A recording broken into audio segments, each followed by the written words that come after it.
Well, Professor Abbott, do you think the patents of vaccines against COVID-19 should be liberated, or maybe should there be compulsory licenses? Well, as you know, it's a very complicated question to answer.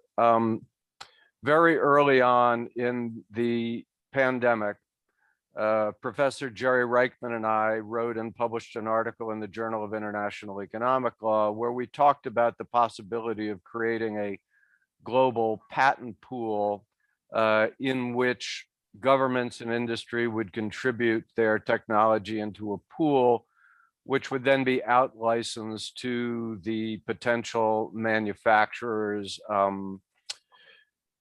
And what our vision of that would be that this would be a well-compensated arrangement. Our intention wasn't that innovators would be, restricted in the amounts of income they would earn, but rather to make the technology more widely available because we foresaw the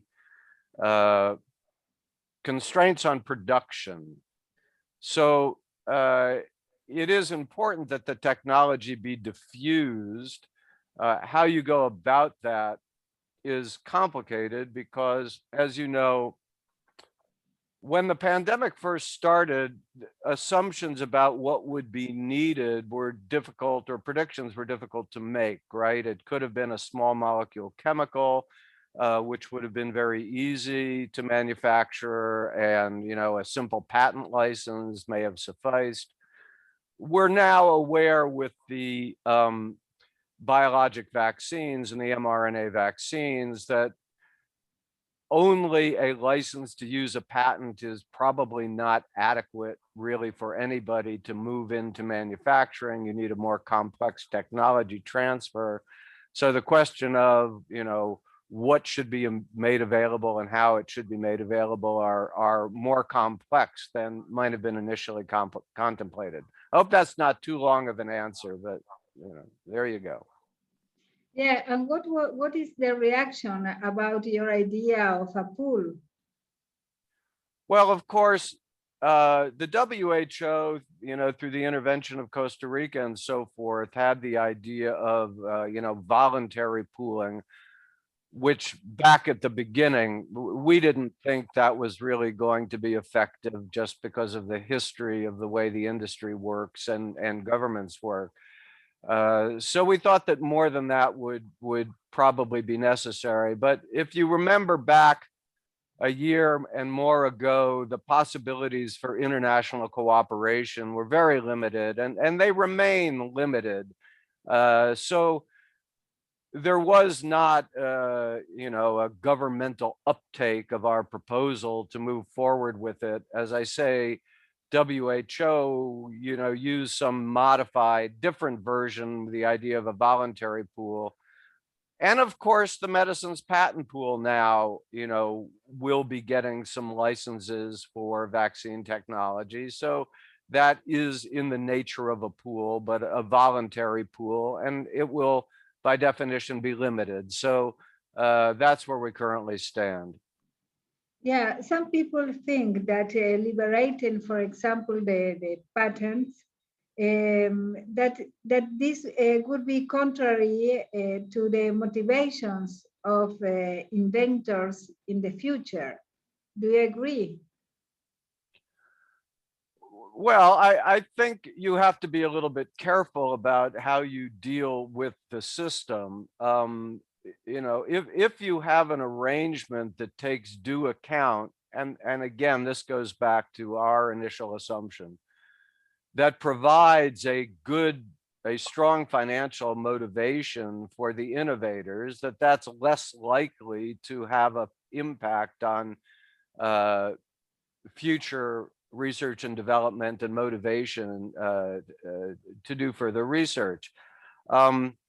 We live in a commercially driven world. We have to worry about the aggregation of capital. The way the system currently works is the patents are used as the basis for aggregating capital. So you know, when one says liberating patents, right? If the implication is just making available everything for free with no, you know, obligations on the other side, that's probably more likely to impact future innovation. But if you work out a system in which you have one that is a fair compensatory arrangement, I think it's less likely to have that impact. Yeah, the problem is what is fair. Everybody thinks that a fair payment is different. Well, you know, that's an unavoidable problem. You also have problems when you use the, you know, whatever the market will bear payment, right? I mean, we see recently a lot, for example, of critiques of the COVAX system based on, you know, differentials in pricing and allocation based on ability, solely on ability to pay. So there has to be an appropriate middle ground between pricing what the at what the market can bear, which necessarily favors those with the ability to pay, and pricing in a fair way, which allows for a wider allocation. But you know, this is a historic type of problem and one that's been dealt with before. So, you know, it is an issue. There's no doubt about that. Yeah, that's right. Some countries, or the majority of developing countries, cannot produce the vaccine. So if there were, for example, compulsory licenses, they will not be able anyway to make them. Well, again, not to repeat, but this has been true from the outset of the pandemic, right? That is that the major issue we confronted was a lack of production capacity. Now, in some ways, you can attribute that back to profit incentives, right? Why didn't we have enough vaccine facilities? We didn't have enough vaccine facilities because the major originator companies had exited the vaccine market. And why did they exit vaccine production? Because vaccine production isn't terribly profitable. You rarely have a vaccine that's put into continuous production, and so you can charge money over time. So in order to have a global system where you have vaccine manufacturing capacity, you have to have an incentive to develop and maintain the system. So if you want to start all the way at the beginning, you can say for 20 years, the big originator companies have been exiting vaccines. So when it came time when we needed a lot of vaccines, there wasn't spare capacity sitting around. Now, it then becomes true that in the beginning, getting rid of IP wasn't going to produce more vaccines because the problem wasn't IP, it was lack of manufacturing capacity. And it takes some time to build up capacity, right? And we're still in that situation.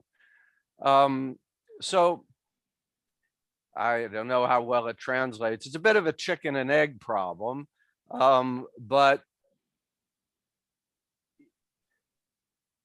the sad truth of the matter is we entered into the COVID-19 pandemic unprepared for a major escalation in vaccine production. And doing that takes time, whether you consider it the historic period, you know, 5 to 8 years, or whether you consider the new, very fast paradigm of mRNA, maybe a year and a half. Whichever paradigm you're looking at, it doesn't happen immediately. So IP is part of the issue, right? Eventually, for developing countries to produce, they need the technology. Some less constraints on older technology, more constraints on newer technology. But I think by now everybody accepts that for something like mRNA vaccines, you need a broader transfer of technology than simply making available a patent document, right? Which teaches something, but not how to make the vaccines. Yes. Are there precedents in the world for the liberation of patents? I don't know, maybe in the fight with against AIDS or other illness, sickness? Well, again, I mean, you know, if you want to look at precedent, you can go all the way back to the Second World War, where you had a lot of pooling, mandatory poolings of technology to address the war effort. And, you know, well, you can draw an analogy to a war. During the HIV/AIDS pandemic, we had big struggles about patents. And, you know, I was very much in favor of relaxing the control of the patent owners in favor of generic production, because there was a too wide of disparity between the price that the originators were charging, $10,000 or $12,000, and the prices the Indian manufacturers could produce for it at the beginning, a $350 range, now all the way down to less than $100. So, but that was a simpler problem in its own way, because the HIV/AIDS medicines were something that the Indian manufacturers were ready to step in and produce. While everything's complicated, it was not that complex a technology, whereas some of the new COVID technologies are far more complicated. So, but there is an analogy, you know, we've had a lot of movements on pressure, either through the grant of compulsory licensing or through actual compulsory licensing on HIV/AIDS medicines, and it's had a positive effect in bringing down prices. So, I mean, I think it has its utility, and, you know, compulsory licenses serve a background function, right? They're part of the negotiation process. If you're the originator and you're dealing with Brazil, and Brazil says, unless you bring the price down, we'll make it ourselves, you have an incentive to bring the price down. And that's largely what happened in Brazil, right? Price negotiation effect. Whether or not you actually have to employ the compulsory license is a different question. Yeah. Are you working with the World Health Organization or any other organization on this matter? Well, I've been working continuously since the beginning of the pandemic in projects, the technology access pool for the least developed countries, where I was advising, you know, on IP rights and access. I've worked closely with WHO over many years in technology issues and so forth. I'm not specifically doing a project for them at the moment about this, so no. But, you know, last week I spoke at their forum on local production, and I did a big study for the Open Society Foundation, going more to the question you were directing to, which is, how do you get the plants built, right? I've spent a lot of time focusing on financing. How do you put together the capital to build plants? How do you improve the market structures so you actually have the manufacturing? Clearly, technology is needed when you are actually getting ready to produce. But if you're talking about building manufacturing facilities, for example, in Africa, there's a lot more to it than a patent license. There's a whole infrastructure complex that needs to be addressed. Professor, yes, sorry.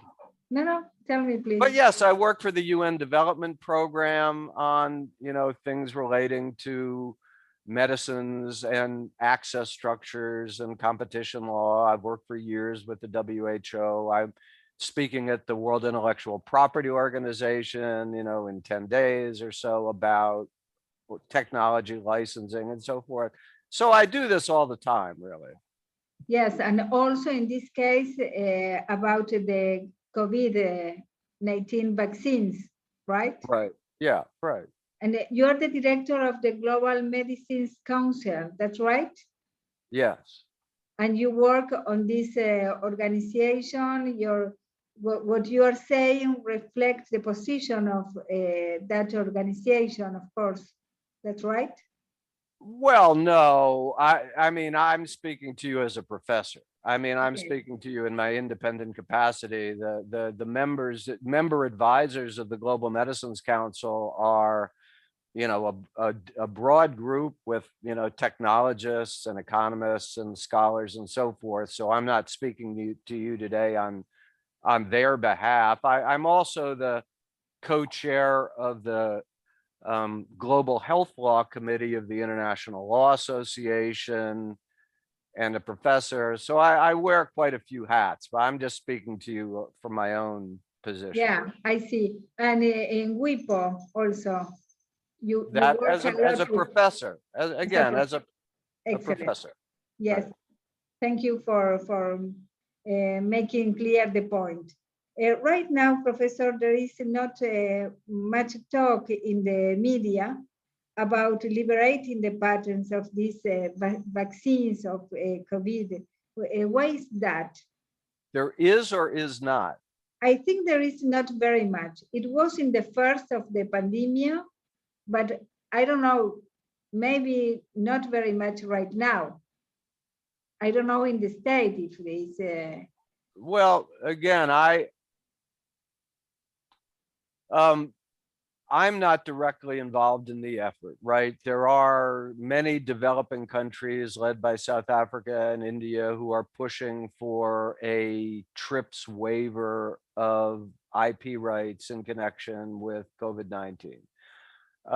And at least in the media that covers the work of non-governmental organizations and so forth, there is a good deal of press, I think, about what's going on at the WTO. It is still on the table. It's still on the table. Okay. It's moving fairly slowly. Yeah, that's right. Yes. But it doesn't mean it's not being discussed, but it's moving slowly. What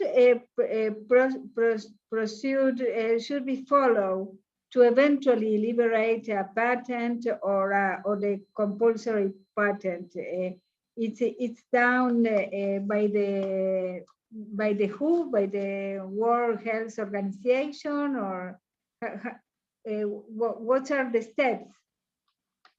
Well, you know, that's a very complicated question, right? I mean, as a practical matter, as you well know, patents are creatures of national law, right? And really, and I said this from the beginning, and I'll say it again today. If a government wants to override a patent, the government can do it. Uruguay can do it. Brazil can do it. Colombia can do it. The United States can do it. Every government has the power, both under international law, whether it's through the TRIPS agreement, emergency powers, et cetera, to override intellectual property. Nobody needs to wait for an international organization to take measures to overcome intellectual property obstacles. And so this is a national choice. Now, whether I do not believe that the WHO has, you know, in its current contemplation, a program that will override patents or other IP. They've got the CTAP voluntary program. Now, it could be that eventually there would be negotiated an agreement for some kind of technology sharing arrangements, which might have a compulsory character. But that's a long-term thing. To be clear, the World Health Organization does not have the power to suddenly announce that patents are liberated. And the World Trade Organization doesn't have the power to announce that patents are liberated. And I think people are a bit. Who has it? Only national governments have that power. The creature, The WTO can say, if you liberate patents, you cannot be sued with a cause of action at the WTO, right? So the WTO can say, governments no longer have an obligation under our rules to comply with the norms we've set out, the steps of compulsory license. So governments could say, well, then if Germany wants to sue Uruguay at the WTO because you got a waiver under WTO rules, well, then the WTO has that power as a group, right, to waive the obligations under WTO law. But the WTO can't say to Uruguay, you don't have any patents. That's ultimately up to the Uruguayan government, whether or not it's liberating its national patents. The World Intellectual Property Organization can't dictate that your patents are gone. Yeah, but there is also the position of the laboratories, of course. They are against, they want to get money for this, of course. Well, you know, this is a debate as old as AstraZeneca, all of them. Well, yes, one understands the commercial motivations of industry, right? One understands the commercial motivations of industry. It remains, though, Uruguay has a constitution. Under the constitution, the legislature creates the Patent Act. Under the Patent Act, patents are granted to companies, right? If the company has a patent in Uruguay and the Uruguayan government wants to override that patent, it has to take steps under national law to override the patent. The World Trade Organization can't override Uruguay's patents. The WIPO can't override Uruguay's patents. It is the national government that overrides patents, and they can do it today. They don't need permission from the WTO or WIPO or the World Health Organization. This is a matter of national law. Now, could they entail some international legal obligation? It's possible. Could someone currently sue them at the WTO for breaching, if they did it the wrong way, the obligations? They could without a waiver, but it still doesn't affect that the patent is overridden in Uruguay. Yeah, and the governments of different countries can go together in this or not. Yes, sure. There is a formal request, and a formal request has been made. Well, again, no, a formal request has been made at the World Trade Organization for a waiver of the patent obligations, the waiver of the intellectual property rights, right? That is on the table. I see.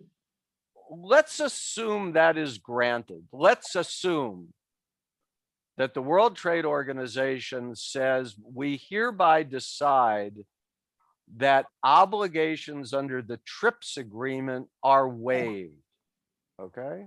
Yes. What that means is that no government can be sued at the WTO for breaching its obligations under the TRIPS agreement.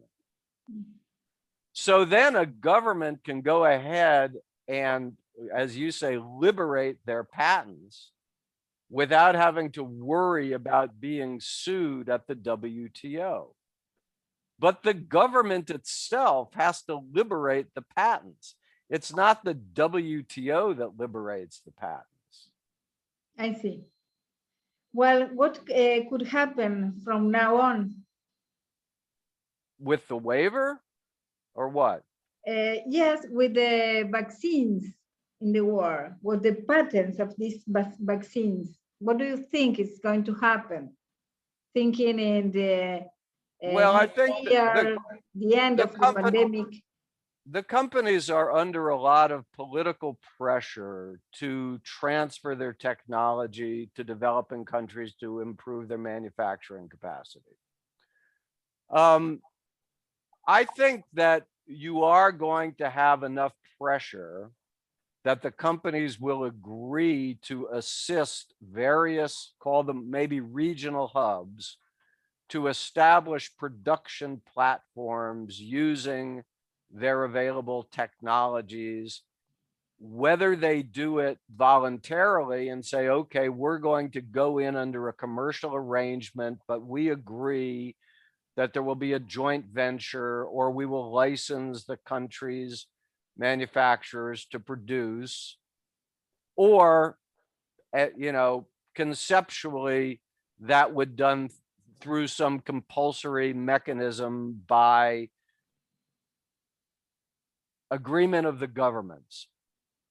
I doubt it will come to that, but that it could. There's a pretty strong movement to get a dispersion of the manufacturing platforms, right? You still have the difficulty, and this is just a practical difficulty, right? That no matter how much you would like it to be otherwise, it takes time to construct and certify and, you know, test a vaccine manufacturing facility, whether it's an old technology or a new technology. So to the extent you're talking about particularly new technologies, it's not going to happen in the next 6 months, right? Yeah. It may happen in a year, right? But right now we're very reliant on the major companies and the build out, you know, where it can be done of existing manufacturing facilities. When we talk about new facilities, we're talking about a longer time frame, and to a certain extent it depends on the course of the virus, right? It could, so I don't want, you know, you can speculate positively or negatively. You can speculate by the middle of 2022 the virus will effectively been tamped down everywhere in the world, right? I mean, it'll still be there, but it'll be under control and we'll have enough vaccines.